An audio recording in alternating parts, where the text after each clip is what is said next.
পিপি সাহেব এখন নাই দিছে নাকি?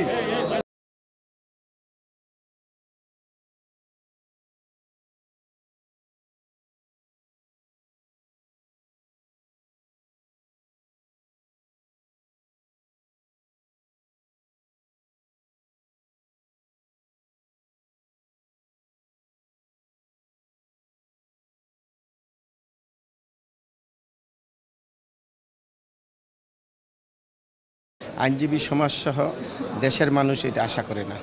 যারাই করেছেন আপনারা হয়তো ধারণা করতে পারতেছেন যে ইতিমধ্যেই যারা এই দেশে 17 বছর সাধারণ জনগণের উপরে অত্যাচার করেছিল এবং 5 তারিখের পর ওদের উপর ওরা দেশ ছেড়ে চলে যেতে বাধ্য হয়েছিল এবং গতকালকে একটা বিচারের রায় হয়েছে। আমার মনে হয় এটা সারা দেশে যেরকম ওরা বিচ্ছিন্ন ঘটনা ঘটাতে চাচ্ছিলেন সেই রকমই হয়তো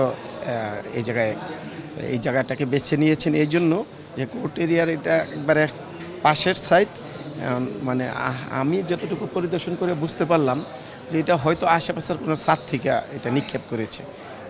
এটা আইনজীবী সমাজসহ দেশের মানুষ এটাকে নিন্দা জানাচ্ছেন, প্রতিবাদ জানাচ্ছেন এবং আইনশৃঙ্খলা বাহিনীর প্রতি আমাদের অনুরোধ থাকবে অল্প সময়ের ভিতরে যাতে এরকম যারা ঘটেছে তাদেরকে খুঁজে বাহির করে আইনের আওতায় নিয়ে আসার জন্য।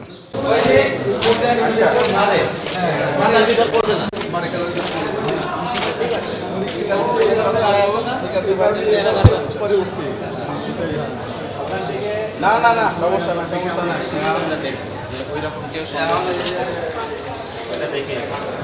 কারণ এখান থেকে তো উপর থেকেও ফেলো কখনো এর ভিতরে পড়ছে আর আমার পুলিশ এখানে দাঁড়ানো।